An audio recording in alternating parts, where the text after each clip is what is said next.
Lights are out, we go green, and it is Will Stevens who takes the lead. The number 5 of Julian Andlauer, the Porsche under pressure around the outside. Earl Bamber trying to go through down into turn 2, but the road comes in favour of Andlauer in the red and white Porsche. Behind the white nose of the Peugeot, Loic Duval right with them. There's a little gap back there to the number 20 BMW. Duval weaving furiously to try and build some heat in the Peugeot's front tyres, but it is Will Stevens that leads from Julian Andlauer and Earl Bamber. Loic Duval is right there, little gap back to the BMW, and behind the number 20 BMW of René Rast is Mikkel Jensen in the second, and the Peugeot's a challenge for the lead. The Porsche with great move up the inside, and it is Julian Andlauer who jumps Will Stevens as they get to that double right-hander at the top of the hill, turn 6 and 7. And the change for the Peugeot as well. Loic Duval Mikkel Jensen has gone by René Rast. And it does look like Will Stevens has not got heat in the front because he's under pressure from the second of the Hertz Team Jota caddies of Earl Bamber. Busy opening lap here, but Julian Andlauer got the jump. And is that he's just done better job, Darren, at heating the tyres? Certainly looked like the car got turned on a lot quicker. At the back end of Hypercar, Alpine made both Alpine have made a good start. They've made a few places. 007's dropped back a little bit, back down to 17th, and the Ferraris have dropped a few places as well. Bamber around the outside for second place, but he doesn't get it. Will Stevens still hanging on to second in the first of the 2 gold cars. Right behind them in team formation, Loic Duval and Mikkel Jensen, the white and green of the Peugeots. But Julian Andlauer checking out. Graham looked pretty clean in Hypercar. Was it clean in LMGT3 as well? It was clean, I think. A couple of questions about the grid hatchings placement, but a new second place car, Darren Leung, in the number 95 McLaren, has powered past both of the Lexus cars. He sits second to Tony McIntosh's Racing Spirit Le Mans Aston Martin. Well, there he is. There is the Racing Spirit Le Mans Aston with a bright yellow nose. And the first of the McLarens, Darren Leung, just ahead of Petru Umbrarescu with the black highlights and Arnaud Robin with the white highlights on those 2 red Lexuses. Then United Autosport's James Cottingham. Don't forget, this is the race where United's McLarens claimed their first ever podium finish. They were 3rd here a year ago. And behind the car of Cottingham, Proton Competition's Stefano Gattuso in the Mustang. Now, everybody was expecting the front-engine cars to benefit a little more from the hard tyre because normally they've been quite hard on the medium that we used before. Let's see if that's the case. Out front, Julian Andlauer, 1.2 seconds clear and building that advantage over Will Stevens and Earl Bamber in the Cadillacs. And the Peugeots are right with them, but the BMW's just slipping a little. René Rast and Kevin Magnussen, 6th and 7th, and no progress off the grid for the number 6 Porsche. Penske running out very wide. Is that 51? Yes, it is. And now in trouble, 51 from the Aston Martin behind of Tom Gamble. Yeah, Toyota's number 7 car ahead of James Collado now. And now James under pressure from Tom Gamble. Challenge for second place. Umbrarescu goes back past Darren Leung in the McLaren. So Leung in the orange McLaren down to 3rd. Umbrarescu, the red and white Lexus, back up to second place. Looks like they've now got a bit more heat in the tyre. The other thing to remind viewers here, it is the shortest track on the calendar. That means we're going to be in traffic sooner. Oh. Down the inside comes the 009 Aston Martin on the 36 Alpine of Fred Makovici, and he tucks him up. Good move, Darren.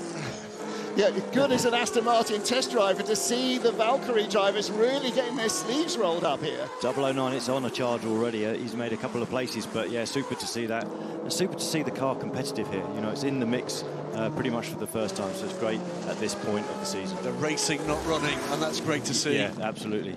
Well, here's how it works. Marco Sorensen on the dirt, on the tarmac, on the gravel, on anywhere he can find a bit of grip.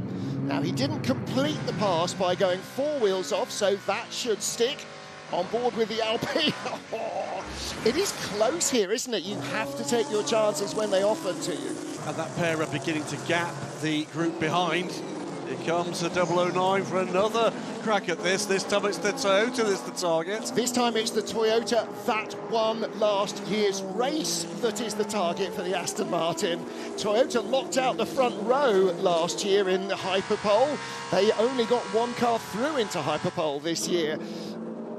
And that's some solid defence as well from number 8 car of Brendan Hartley. I don't think he was probably expecting to have to hold off Marco Sorensen early in the race, but he is having to.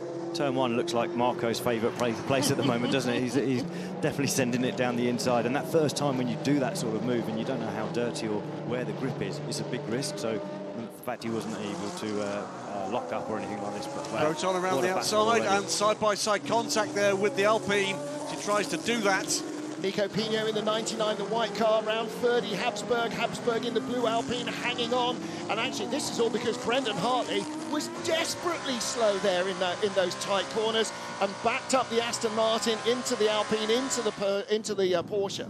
Valkyrie seems to have really good traction this phase of the race. James Cottingham, in the orange car, Graham, defending hard against the first of the Corvettes, and that is Tom Van Rompuy. In fact, he was attacking, going by Tom Van Rompuy, and right behind is Celia Martin in the pink and white Iron Dames Porsche. Down the inside of her has gone the 61, the black Mercedes of Martin Berry. And this is one of the things, when you get cars that are in a battle, it opens up an opportunity. And again, the second of the Alpines now comes back under 009, so that's Fred Makovici. Also into this scrap, and it is very much a scrap. Here comes the number 50 Ferrari. This car in the hands of Miguel Molina. Aston Martin McLaren. Rob Bell will divorce me for that. We just got a little bit of the end of that. I do wonder whether or not, when we see the start under review, whether or not there might be a couple of questions about cars being out of position across the grid hatchings. Looked a little messy to me. There was quite a lot of 3 wide, but don't forget the grid hatchings end at the start-finish line, which is quite early on that straight, so you can then start to fan out. You can leave your lane as you would in endurance racing parlance. Who is that over Ferrari, the grass? and then... Oh, yeah. And that's the 77 Mustang. That's the second Mustang as well, in trouble to the outside briefly. Sorry, apologies. That was the 46 BMW.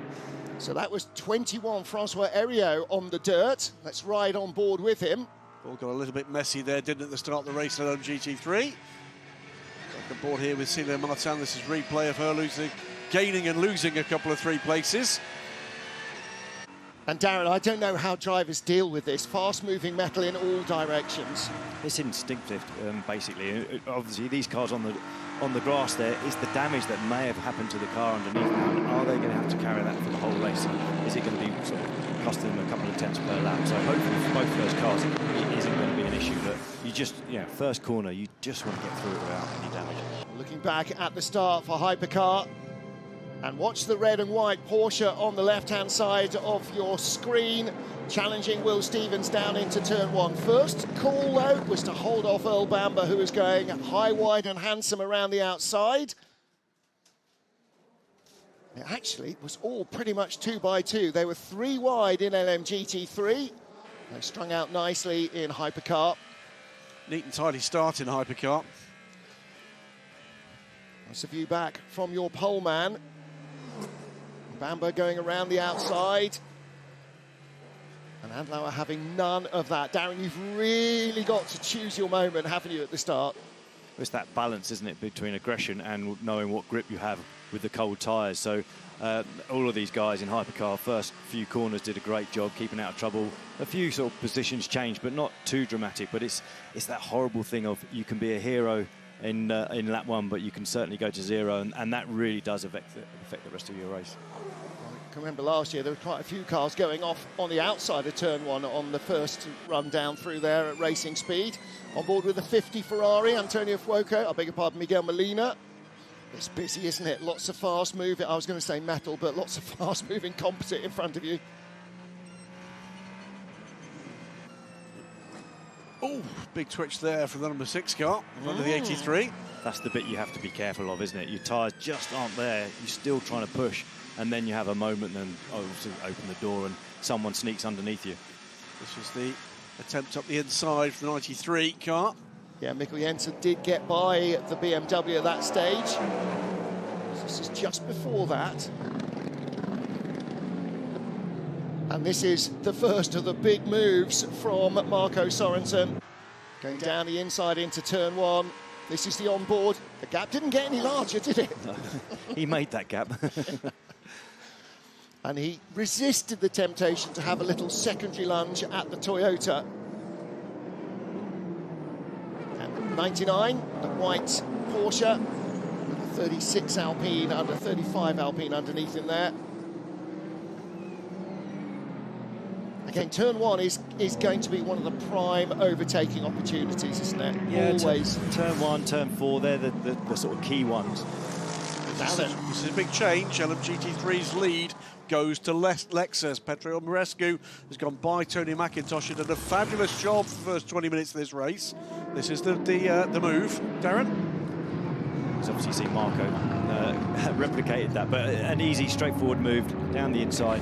Both of them sort of running a bit wide at turn one and then obviously trying to grab it back for turn two. On board in the 35. This is Ferdinand Habsburg, the second of the Alpines. Fred Makovici right in front has gone deep around the final point scoring car. That's the number 8 of Brendan Hartley. That Toyota Gazoo racing car in 10th place. We've got 18 hypercars, 18 LMGT3 cars. We only give 10 of them points at the end of the race. 10th, 11th, 12th, 13th this is, and 10th place is the better of the two Toyotas. The second Toyota is down in 16th, and trouble-free and James, 27. The heart of racing Aston Martin facing the wrong way from what was the battle for 10th position. And there's the other Aston. Two distinct teams running those, side by side in the garages. Both serviced, though, by Aston Martin Racing. Through comes the leader for the second time. Get the information and then be able to react later on in the race. Okay, what are we seeing here? It was contact with Ben Keating and Ian James. It looked like Ben may just have had his nose inside the tail of the Aston Martin as they came down the hill. Side-by-side contact with the second of the Alpines and one of the Ferraris. Is that 21 again? Car 33 team manager has been summoned to race control. Back on board with 36 Alpine. Thanks, by the way, to Philippe Signot and his team for putting such whopping great numbers inside the car that we can easily spot which one it is on the onboard cameras. That was 54, by the way, Thomas Fleur. Took the hit. Yeah, quite badly delayed. That's dropped him 5 seconds back from the sister Vista AF Corsa number 21 car. And again, working through traffic. Here comes the Toyota. Hartley off and running out wide. Alongside here is the Alpine. Look to the left. Well, this is what happened with the number 6 Porsche last year, and there was contact coming down into turn 4 when they'd been split either side of a group of GT3s. Great opportunity for Fred Makovici in 36 to pile the pressure on. They're coming up behind the Iron Dames, and that's a battle between Martin Berry in the Mustang and Celia Martin in the pink and white Porsche. In the Mustang, in the Mercedes. Ooh, outside, inside. Not quite. 35 also in this hunt as well. Both up the inside of the GT car. And Darren, you sort of sense that if Makovici here leaves Brendan offline, there'll be 2 Alpines through in a flash. Yeah, when you're the second car in the team, like with the Alpine, it's like you've got to let your teammate have a fair go at making progress and not get underneath them, because you want them to be focusing on the car in front rather than looking in the mirrors and dealing with you. So you've got to work as a team at this point and try and get past as a pair rather than here we've got split of the GT cars. Look at this. He's got it, but did he do that? Yeah, he gained advantage, 4 wheels off track potentially, so that might not stay. They might say you have to give that back. With 4 cars that will get 5-second penalties at their next pit stop. It's the 46 BMW GT, the 51 factory Ferrari, the 81 TF Sport Car and the 88 Mustang for starting procedures. Reduce the risk level. Let him go. He's let both go. Yep. Both the Alpines now ahead of the number 8 Toyota.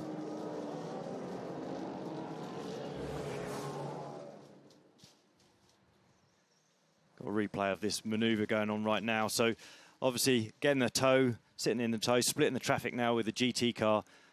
It's hard to say, you know, the McLaren was coming down onto the line, bit of avoidance. I would be sort of maybe putting a warning rather than a penalty for that.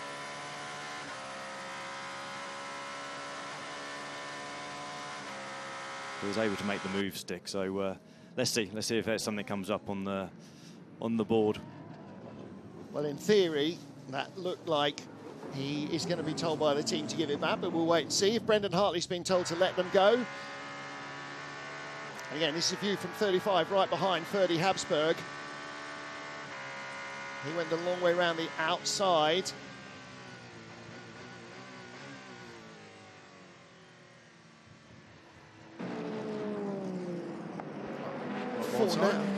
For now, at least, Brendan Hartley is down in 12th position in the number 8 Toyota, and Mike Conway in car number 7 is the last running car in Hypercar.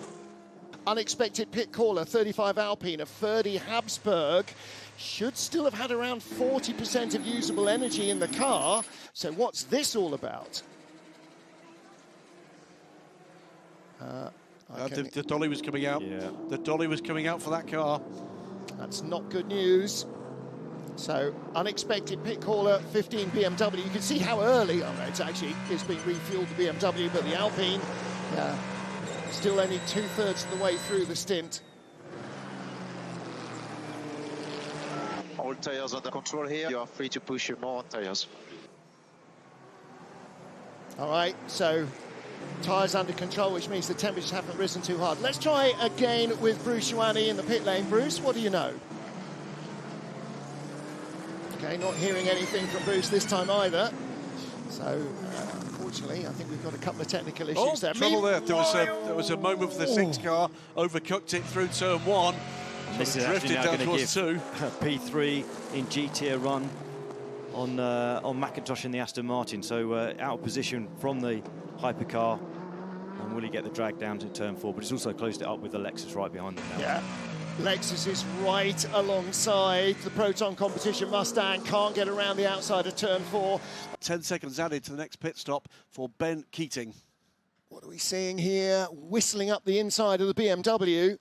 So that was going past car number 15, which has been very badly delayed. It's actually 19 laps behind everybody else. It was 27 minutes on pit lane for the number 15 car for that, what we believe was a braking related issue. The car now out and running, lets the 12 go. The Caddy and the 20 BMW, both on pit lane now. 99 Porsche, that's Nico Pino who started the race, being eased out onto the dirt, the Mustang. And that's one of the problems, Darren, for the hypercars, is that the Mustang, and like all the GT cars, like everything else, they need to use the track. They're committed, they're racing at full speed, they're not just mimsing around in the middle lane. Just putting the car in the right place. It's great to see that, like, the racecraft is there, trying to get underneath James now, trying to get the overlap before they get onto the braking. But this move is here right this moment, yep. So great, just needs to get it turned in. Hopefully James can't then attack again on the way through, but that looks like the deal's done. Although just a bit too early on the gas, and now we'll be in full defence mode on the way down to turn 4. Yeah, she went full Marco Sorensen down the inside there, picked up 4th place, and looks like Kotium's, well, he's not going to get the opportunity, is he? Because the number 7 Toyota comes down the inside. Number 7 Toyota now up to 13th place. That's a lovely move, like absolutely textbook. Just run a bit wide on the apex, but it's okay at that point because the move's done, and just needed to make sure he got that rotation through turn 2 and a good exit. But there was a bit of a slide, maybe just a bit too much gas on that first bit on the way out of turn 2. Yeah, busy hands there. Ricky Perra there celebrating with the Iron Dames in the Montai pits. Moment. Even now with Darren, he's just run a little bit wide, but there's nothing that the Corvette can do at that point. But here we go, we're trying to just get underneath and out position him, and like this point, get him out of position for this corner, down turn 11, and then try and get him out of position again for turn 12. It's those right-hand turns up over the brow at 6 and 7 and at turn 10 that can be so deceptive. You close under braking before the other guy gets on the throttle, and then he eases away again. So Tom Ferrier there, you saw closest to the camera with the headset on, watching the action. That's the TF of TF Sport. Another former racing driver who became a team manager. There's a United team watching in the garage as well. Here's Van Rompuy down the inside, he's going to follow the Peugeot through. And there's the opportunity that quicker traffic offers, just keeps your rival offline. Yeah, Johnny Edgar and Ben Keating in the background there, in the sister 33 car. Ebb and flow here in LMGT3. We've said it over the last half a season or so. LMGT3 really now maturing and coming into its own, finding its feet in this still relatively new two-car FIA World Endurance Championship format. Two-class, myself, two-car would be a problem. Looking at 46 BMW, Kelvin van der Linde, but here's the Corvette pass. And just using that Peugeot hypercar just to help the situation. And at this point, Darren's like, okay, the car's overtaken, but I'm not actually racing this guy myself. You know, it's my stint. I've just got to do the best stint I can before handing over to my teammates. So there's a point of don't defend too much, because you just can now follow, and that should increase your pace as well. So his actual average at this point can improve.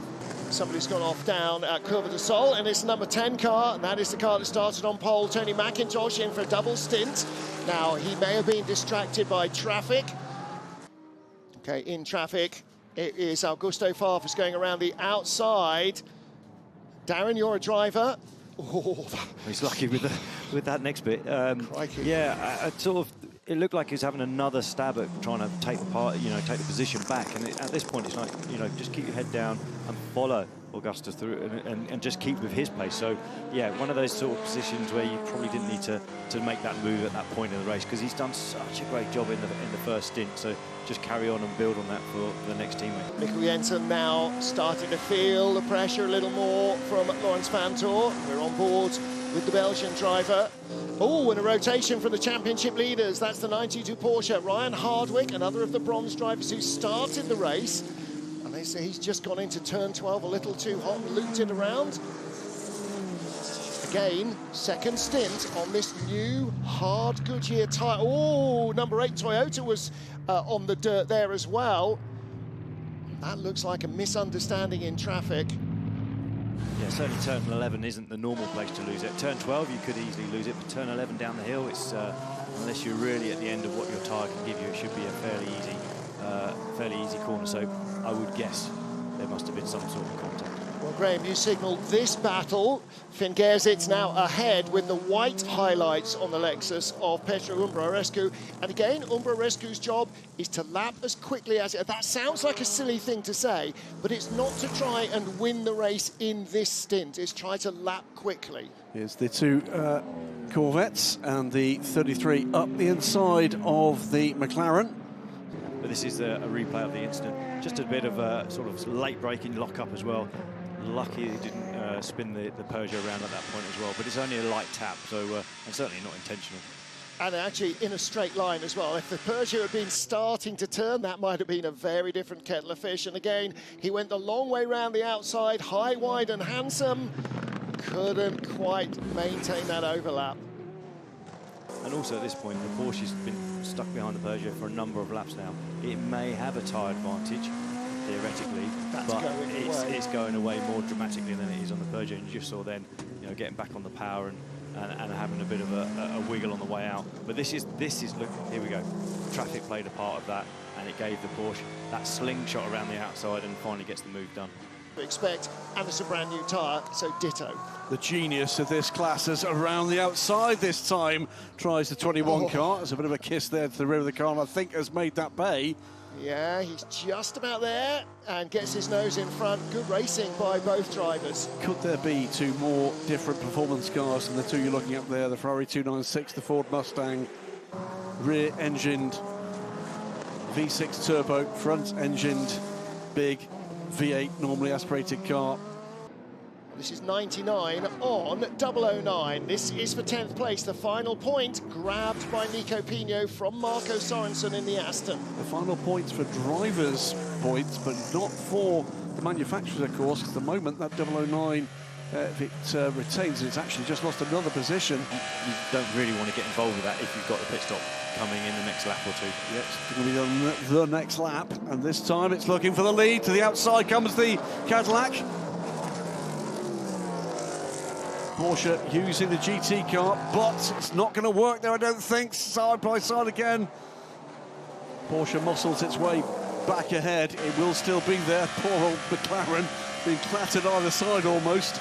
But this is a good run down to the next turn from the 38 car. 12 is right there and waiting as well. Slightly overdid it there. Get underneath him at this point as well. Those curbs on the exit, they just really upset the traction of the car, and obviously Will's now back up to second position. He's not going to be held up by this battle. Wants to get to and through pit lane as quickly as possible. It's a different strategy now because of that drive-through penalty. They've opted to put him slightly out of sequence with the sister car. 38 desperate to get back into the fight with the 5, and the 12 looking to get around the outside of the Porsche. He's the quicker car at the moment. Great moments, and I think he's going to do it here. Back a swap of positions again for the Cadillacs at this point. But at this point, maybe just like get 38, just chill. Your moment's going to come. Let Will have an attack. You've had 4 or 5 laps of trying now, so let Will have a runner at the Porsche. Well, I think Will's going to be in this time. And coming to, it does indeed, he comes to the pits, and it will be order restored at the front of the race. 4 hours and 7 minutes of this still to look forward to. Cracking stuff at the moment. Porsche, Cadillac. Behind that, Laurens Vanthoor having gone by the Peugeot. And he sits fourth. That before with the McLaren in turn 1. You could just imagine being in the McLaren, looking in the mirrors and just all this going on around you and trying to stay out of the way as well. While we're watching this action again, Anna Juncadella comes to pit lane from the lead of the race. That will put, at this stage of the race, it is a Mustang 1-2. That's another view. Will Stevens with the lock-up from Earl Bamber, trying to attack the race leader Julian Andlauer. This is the pit stop underway at Cadillac Hertz Team Jota. Now, Graham, you talked earlier about the fact, as we watch Rahal Frey again all over the back of Ben Keating for 4th, that the 35 Alpine had rejoined the race, and that is on right hard tyres. So they're using that as a test for what the 36 car might be able to do. Keating still under real pressure from the Iron Dames. But this is critical for the Iron Dames. This is the silver rank driver against the bronze. And this is where Rahal Frey's pace must pay. I'll correct myself, by the way, and I must keep doing that. It is a Cadillac 1-2. There is a peculiarity of the timing here that when you're on an out lap, it does score slightly differently. So it's Cadillac 1-2 now. Alex Lim from Jenson Button. And here comes Rahal Frey. Can she get it done this time? Off the inside, looks like it's done this time. Does it neat and tidily? And that is a switch for 4th position. The Porsche now ahead of Ben Keating's TF Sport Corvette. Full Sorensen send there, Darren Turner. Oh, and lots of smoke off the tyres. Or is it off the brakes? At the front of 99. It's coming out the vents as well, so the brakes are properly red hot. 150% of points trouble for the 007, though. That is Harry Tinknell, and what's happened there? Yellow flags at turn 6. You see that on the in-car marshalling system for Harry as he recovers the car, gets back on track. So what's gone on here? Up the inside, and that was a brush with the Ferrari. Just got chopped on the apex on the way in there, so it actually got away quite luckily at that point, because that could have been horrendous at that speed as well. Difficult though, because the Ferrari had obviously another hypercar underneath it at that point. Probably didn't see Harry coming up in the 007. So yeah, one of those pinch points as the car's turn in from the right-hand side of the track, from the left-hand side of the track into the apex, and obviously one of those areas that you really are a big speed difference between the hypercars and the GT cars. This is the first full course yellow for recovery of a kite that I have seen. I think that's what the streamer was. I think that was I think on the end of it, what the marshal had picked up and taken over the barrier, it is indeed a kite. Not the Flappy Bird type either.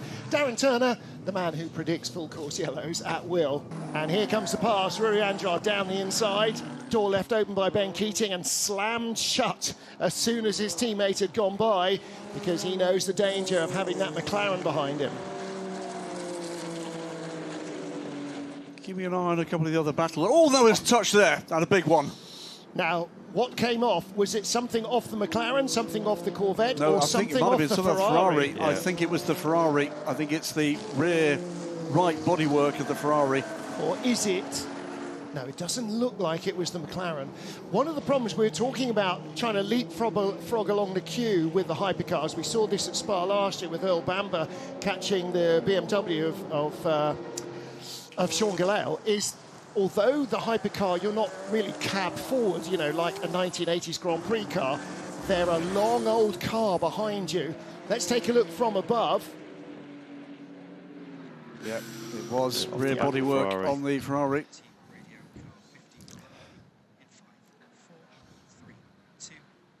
We lost something on the rear right, the Corvette. He turned out on this. Copy, we're checking. Well, you don't need to check it, we saw it on the TV. And actually that was Ben Keating moving over to try and defend against the McLaren, I think. Yeah, that's the 9th place car, sorry Darren. I was going to say, yeah, he did come across a little bit on the left, but also the Ferrari did sort of move slightly to the right at the same time. So nothing intentional at all there from either of them, but let's see if that bit of bodywork that's been lost from the Ferrari causes them any lap time deficit. Last year racing a BMW, this year racing a McLaren on the inside. In fact, it's not, it's Yasser Shaheen, who wasn't, he was in a Porsche last year, down the inside of the BMW. Sean Gelael, the United Auto Sports. McLaren squeezes through. He was in a BMW. He was in the 31 car last year. In fact, has just passed the car that he was in. Yasser Shaheen was in a Porsche and is now in the 31 BMW. So all sorts of little changes of team and knowledge going on. And Ricky Perra catching this pair as well in the number 92 Porsche, making his way back up the order. The car that won the LMGT3 race at Le Mans, all over the back of the number 95 car for 8th position, Sean Gelael and Ricky Perra. This is what it's all about, Rob. Yeah, look, again, we said it, it's brilliant racing. You know, unfortunately, that's just been a Porsche overtaking the McLaren. It's just not what I want to see, but we'll fight another day, I'm sure. Well, at least it's not the Hugh Chamberlain effect where, welcome to booth, Hugh Chamberlain. Hugh, is that your car on fire? Exit Hugh Chamberlain. So, well done. You've managed to come and visit us without either of your cars retiring from the race. Well, Rob, good luck for United Autosports for the remainder of the race. Good luck with what comes next for the brand in GT racing and far beyond.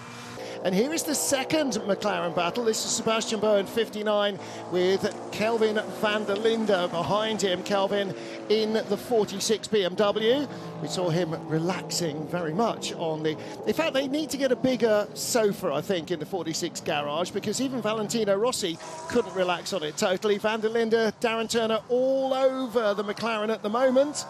Yeah, he just made that gap for himself there, didn't he? Got underneath him through turn 6. Made him unsure where he was and positioned himself to make sure he could get that move into turn 7 and 8. So, yeah, good move there. See the race unravelling in front of them and to give the engineers a bit of a hey, you need to be thinking about this in the future. But they're the really, really amazing drivers who have got that extra bit of capacity. Speaking of which, down the inside comes the 61 Mercedes. 61 Mercedes. Lynn Hidenius going by Pedro Ibrahim in the BMW. Did that from a separate galaxy. That was from way back. Worth mentioning, by the way, in this LMGT3 battle, the top 15 cars are all still on the lead lap. We have had cars with delays. The 88 car pretty much out of the race now with that suspension problem. Mattia Drudi has been a busy boy the last few weeks. We'll cover that off in a moment or two. Sits in 17th. Here's another battle, McLaren and the 33 Corvette. And it's gone the way of the Corvette for 9th place overall in LMGT3. So the winners in Qatar after a remarkably resilient final stint defence by Danny Juncadere in the 33 Corvette. It was edge of the seat stuff. It looked like he was going to be passed on almost every lap, but now he's up behind Ricardo Pera. Our Le Mans winners are winners in Imola as well. That's why they're the championship points leaders. Goes to the outside, Darren. Yeah, making him go around the long side, but now switch back underneath. This should be his corner now. But this is the bit where you can always try and fight back at this moment. If you can just get the run, like he has on the way through turn 2, but he's got to go the long way round through 3, and then obviously the Corvette's got the inside line down into turn 4. But sometimes the inside line isn't always the advantage. If you can stay on the racing line, use the grip that's there and available on the racing line. But I think actually on this occasion, the job is done. Yeah, it wasn't easy giveaway, was it? Ricardo Pera fought that every inch of the way. So hard-earned position for Danny Juncadella. And Ricky Pera, suddenly the door opened. He had a great lunge down the inside. He wasn't expecting it to come, and it's, oh, big handful. Fantastic. Ricky's been in fine form this season aboard that car. He's clearly comfortable aboard the 911 GT3R. And Ricky Pera closing in behind in the Porsche as well. But he's going for the outside line, and now he's got the inside. Watch down the Pera. hill for 11. Pera's coming through as well, because they basically, Darren, they were stationary there.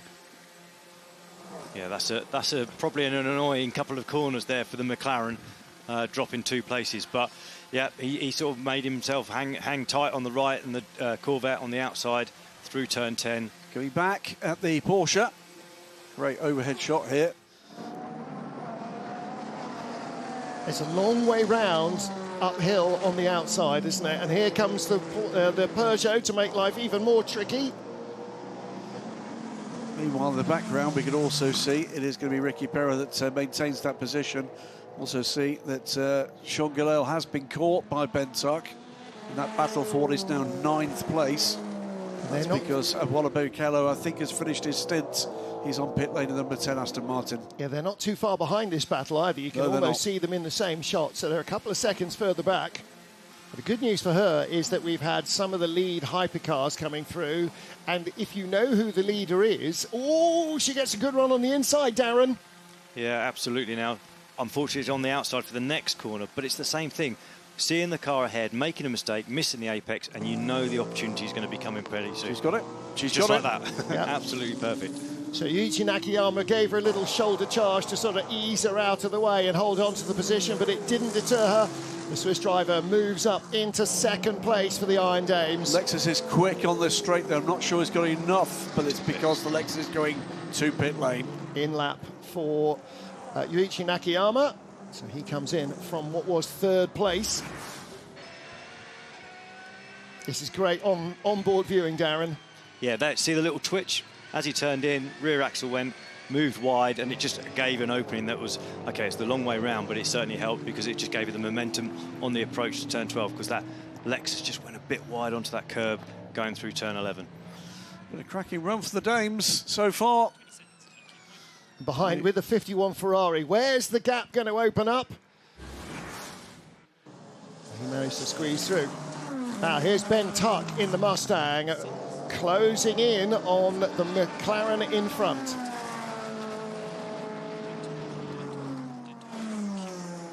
Darren towing right up behind the McLaren. Looks like he's got speed in a straight line. Yeah, the McLaren kept it quite clean there, opened the door. You're looking for a counter-attack at this point.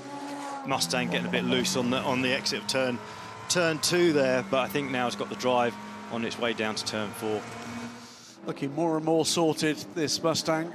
It's deeper into its career. It's the newest of the full new GT3 cars, rather than Evos. Under investigation, meanwhile, car 60, track limits, 5th offence. Andrew Gilbert, that's the AMG, the yellow car. That car some way down the order in 16th place in LMGT3. Porsche Penske Motorsport 3-4 with Estra under investigation for some kind of pit stop procedure.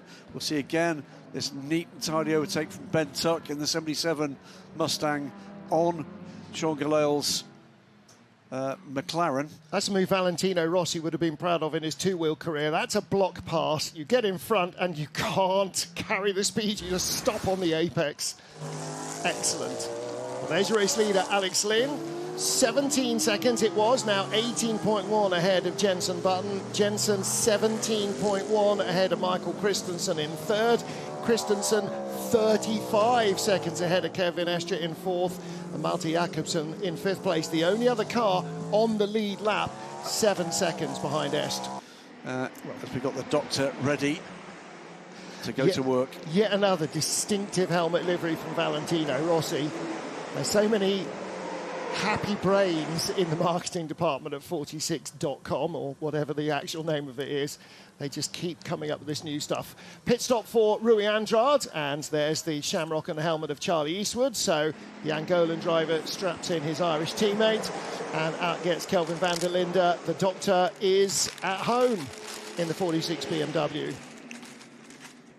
So 81 is in, 46 is in. The 60 Mercedes of Andrew Gilbert serving a drive-through for that 5th track limit violation. And one car out, Gianmarco Lavorato, the 88 Proton Competition Mustang. The two cars that were in trouble early on, the 15 BMW with brakes and the 35 Alpine with a hybrid system, are both still running. Pretty good form here for the 46 car. They've been out of sorts in terms of pace here with the new tyre not really, it seems, unlocking the pace they hoped. Look at that, only 007, Tom Gamble, the only car now with a hard tyre. So all the fears that the medium would be giving up at the end of a double stint, or long before the end of a double stint, even with the Aston, don't appear to be realised. But here comes number 7 up the inside.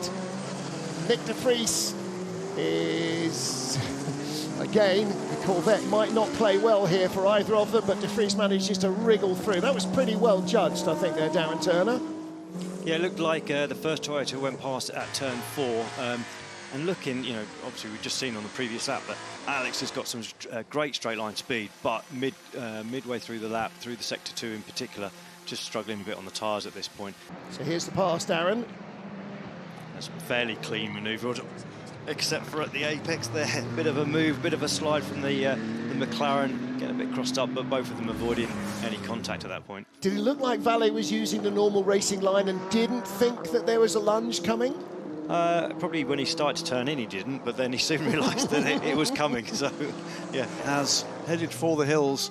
He came ponying down the straight there, didn't he? And despite going deep inside, Richard Lees just left the door wide open for him. And again, we're back into team formation, aren't we? 2 Caddies, 2 Porsches, 2 Peugeots, and then BMW, Ferrari and Alpine sort of jockeying for position there. The Toyotas creeping a little further forward now. They're both ahead of the Aston Martins. One quick storyline to close off. We had that 5 seconds. We're going to go full course yellow. Is this for the kite, I wonder? Might Another well kite. Be. There's a pub quick question, if ever there was one.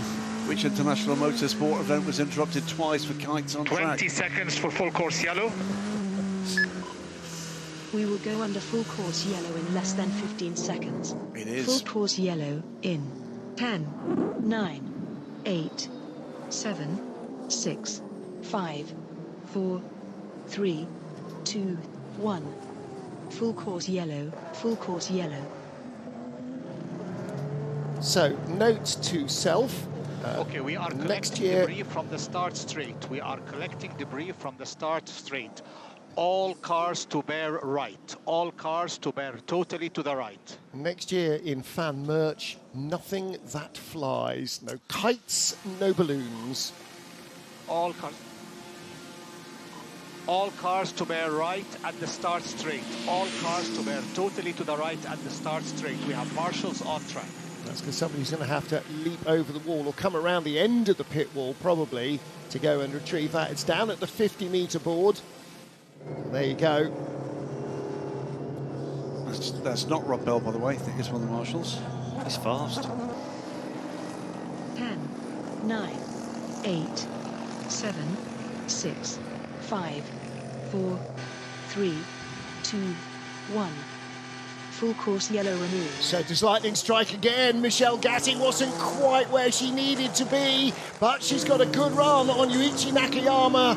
He just manages to hold off the Iron Dames Porsche. Now, if they'd been another few metres further, she might have had that run down the inside completed, but she certainly gave it a good go in this battle for second in LMGT3. There's another move to and along the wall. We've seen a lot of that today. That's the battle. That's just the 14th. That's just a good job that kite was moved, wasn't it? That was Alessia Rivera down the inside of Pedro Ibrahim in that Brazilian livery BMW. That was where you just stop breathing and try and draw your elbows in. So whatever next, train set at turn 4, who knows? Well, it's not so hot that there's any paddling pools in the paddock, so there's that advantage at least. Now, here we go, looking down the inside again. Oof. And Darren, this is the difference, isn't it, between the two cars? You've got a front-engine car like the Lexus, or maybe like the Aston Martins you've been so familiar with, or a rear-engine car, a mid-engine car. They're going to generate lap time in different ways, and so they'll have advantages. It's the Hypercar standings. LMGT3, I can tell you, Michel Gatting has taken that drive-through penalty, has emerged third place. Watch again this attempted overtake. Almost on the grass, but also all the way through the rubbish there as well. That's not going to have helped his push for the remainder of the lap. Well, Brendan left him the dirt. So, OK, if you want to go rally crossing, feel free, my friend. Also, by the way, into the pits from the lead in LMGT3, 87 Lexus in the hands of Clement Schmidt. That puts Charlie Eastwood into the lead of the race at the moment, but he will also owe us a pit stop. So, from every angle there, that's quite a ride there for the number 50 car.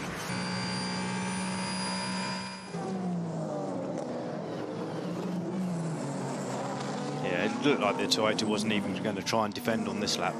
Oh, I think just in front, there's been... no, the Aston Martin was behind anyway. I was just saying that Kamui Kobayashi is in front of the 009. There they are. As the 50 Ferrari goes by the number 8. That was a lot simpler than the previous attempt on the way down to turn 4, wasn't it? Significantly less dramatic. It's an hour and 23 minutes to go, and it's effectively a 4-car battle for 12th here, is what we're talking about with this pair. But look at this. This is that move. Different move. Yeah. Oh, so that's the other Toyota. Yes. So that's 50 going by number 7, Kamui Kobayashi. 50 pushing towards the points. Next target for the 50 car is the 009, which had gone by the number 7 car. Side by side here between the two. This is Johnny Edgar, the silver rank driver. Through goes the lead car overall. And there's a bit of a kiss there. I think that was Johnny trying to stay out of trouble in the braking zone. I hadn't realised that was that close for position. That was at the beginning of the current lap. So Johnny Edgar there up to 8th, Marino Sato 9th, Valentino Rossi in 10th position. Talk amongst yourselves. Our screens have gone black and they've come back again. So the Corvette looks like it's got pace. And Charlie Eastwood in 2nd place now, almost down to the 10-second margin behind Jose Maria Lopez. And this is the 33 Corvette, Danny Juncadella, and behind him, Johnny Edgar rather, has taken over. Behind him is Marino Sato in the 95 McLaren. A little bit deja vu for the closing stages of the first race of the season, isn't it? At that occasion, it was the Danny Juncadella and Gregor Saucy battling it out. On board again in the McLaren, racing onto the main straight. And Juncadella, is he closing on him a little? He's just creeping a fraction closer, but Darren Turner not close enough at that distance to even think about a lunge unless it was the very last lap of the race. Yeah, both of those cars are pretty consistent, aren't they, in terms of their straight line speed. So it's going to be one of those sort of mid sectors where a mistake might happen that might open a door, but hopefully, you know, from the Corvette's point of view, they don't have any issues like that and make an easy pass for the McLaren. So it's about keeping those apexes, getting those braking points right, and not giving your competitor some sort of leverage to get past and get a nose underneath you. Yeah, what the McLaren driver Marino Sato is hoping for now is that there will be a hypercar coming, but he's very close around the outside of Johnny Edgar. Oh, it's good stuff, isn't it? Be careful here. Here comes one of the Cadillacs behind this pair. Well, this is going to be tough for the caddy as well because it's a pretty tight battle. Well, he's going to want to get through here quickly because Julian Andlauer is beginning to edge closer again. Sheldon van der Linde, by the way, from 5th, comes in for what will be his final pit stop. It's a replay. That sent something papaya flying. Fair enough, Darren? Oh, absolutely. I mean, if you're going to go around the outside, there's always a risk factor to that. And, yeah, it's a bit of trade in paint, but nothing too bad there at all. And that's what, you know, the McLaren's got to do that. He's got to sort of try and outfox him, find a way, just get him into a position of a mistake if he's going to make a move. That's Cadillac HTJ Nominato leading from Sebastian Bourdais. The gap fluctuates. Oh!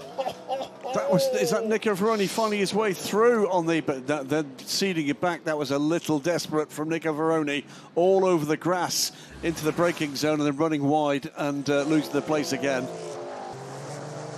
You did say earlier on this is all going to come together in the last half an hour Absolutely. of the race. By the way, 38 tied up behind these battling GTs, and that is going to allow Julian Andlauer to get closer still. Still hasn't made it through. Here comes the Porsche.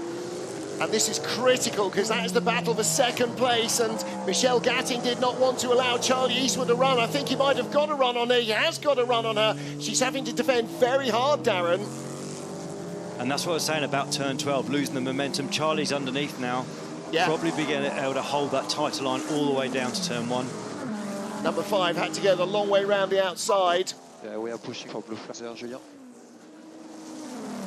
Oh, and here comes Gatting. So Charlie Eastwood lost momentum there as the BMW went by the Toyota, and the Toyota went by him. She's on the outside, becomes the inside. Can she hang on? Fantastic racing Charlie for both using some drivers. force there to manoeuvre Michelle to the outside of turn 1 and then having the line through turn 2, and you know that's the gap now, isn't it? All the way down to turn 4. Got the speed out of turn 2, and yeah, that's, I'd say, job done.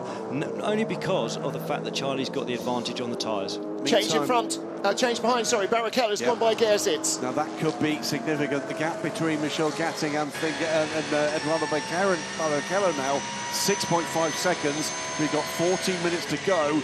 Can he get to the podium?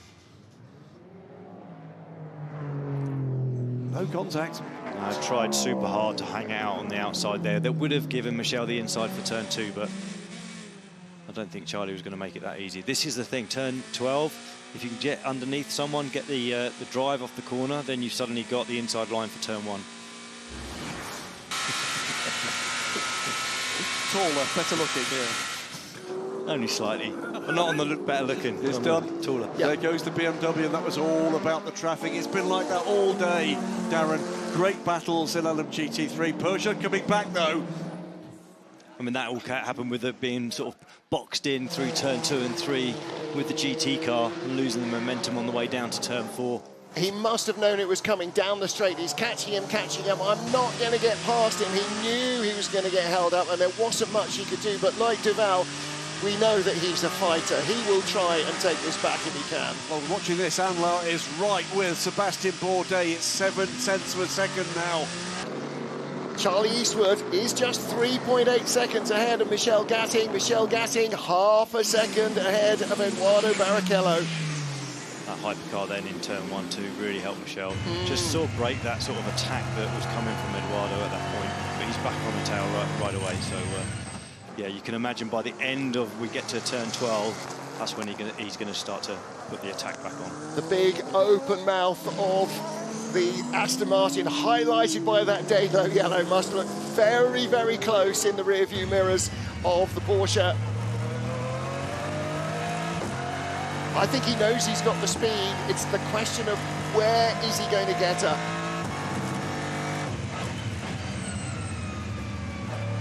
You can see the TC lights kicking in on the top of the dashboard there. Meanwhile, Bourdais still just out of arm's length. There is Julian Andlauer, third place in the number 5 Porsche. And if anything, he's just edging away a little at the moment from Andlauer. He's found a little something, but at what cost is the key here. Well, you can see that there was a couple of GT cars behind them, and that might have made the difference. Now here comes another Aston. That won't interrupt anything, but it looks as though Barrichello might have a really good run down the straight here. She's going to sit in the middle of the road, make him go outside. Not this time. 3 minutes and 10 seconds to go. Meantime, the other gaps while you watch on board here. Julian Landau still 1.5, 1.6 seconds back from Sebastian Bourdais. And Finguez, it's not in this battle. He's 5 seconds behind them. This is about the final podium spot. Michelle Gatting or Eduardo Barrichello. She leaves him the outside line again at turn 4. Compromising the he's exit actually got a there. bit of speed out of this one now. Wriggling his way through up the hill into turn 6. The crowd go wild. They're watching it on the big screens. Eduardo Barrichello, the pole man, is up to 3rd place. He's got ahead of Michelle Gatting in the Iron Dames Porsche. Michelle's not giving this one up, though. Well, the Porsche is quicker in the twisty stuff, but he's in front. And now it's Eduardo who's got to keep it nice and tight. He's got to get up to those apexes and just make sure there isn't an opening. And this all happened from turn 4, going in a bit deep on the brakes, running a bit higher on the curb, and giving Eduardo momentum on the way out. Was he 4 wheels off? No, I think he was on the line. He was okay there. It was marginal, but he was on the line. He was just about legal. They will look at it. 2 minutes to go inside the final 2 minutes. Crowd loving that here. Over 87,000 fans. And Darren, it's those final few laps when you're ahead where I guess drivers start to feel things and hear things. I think when you sat there with nearly a minute lead, you're not too worried about what you hear and what you feel. Here he comes, checkered flag is out. Just in time, it is victory for Norman Nato. Hertz Team Jota win with Cadillac here in Brazil. What is going on for second? There is your winner, Sebastian Bourdais, coming around the circuit in 2nd place. And where is Jose Maria Lopez in the Lexus? Here he is, climbing the hill out of turn 12. This signature long uphill grind in Interlagos. It is going to be victory in LMGT3 for Codis ASP. The Lexus claims the win. Darren, your first time with us outside of Le Mans in this booth. A few impressions from you of the entertainment we've seen on track, the standard of this event now. Oh, it's just been incredible to watch. I mean, you guys did warn me that it's a bit of a humdinger of a race here in Sao Paulo going on last year. And, you know, that first hour, when the cars started, the hypercars started to come around and lapping the GT cars, it just started and it just got so exciting from that moment on. In fact, even before that. But it's been a great battle and everything started to come together in the last sort of 20 minutes. And nothing was decided until the very end. And, you know, there's been some great action. Absolutely incredible driving out there as well. Cracking venue for this form of World Endurance Championship with these hypercars, certainly the depth we've got, and the LMGT3s, the depth we've got there as well. It's doled out the thrills. A few spills, but not too many. Caddy 1-2, Porsche 3-4. The BMW number 20 car making it up and hanging on to 5th, but still a strong weekend for both the Peugeots. 6th and 7th ahead of the best of the Ferraris are Le Mans winners. And points will go in the end to the 50 and 51 Ferraris in the manufacturer standings. There's the overall race classification with the 87 Codis ASP Lexus to the top. Then the TF Sport Corvette 81 completing the podium. Racing Spirit Le Mans, the Aston Martin. Iron Dames shuffled out of it at the end before we get to the second Lexus. Could have been a 1-2 at various points here. Then the second Porsche. How well they've done to drag the points out of this one. Then the second Corvette. United Autosports get both of the McLarens into the top 10. And where did Team WRT come from to get that BMW into the top 10 as well?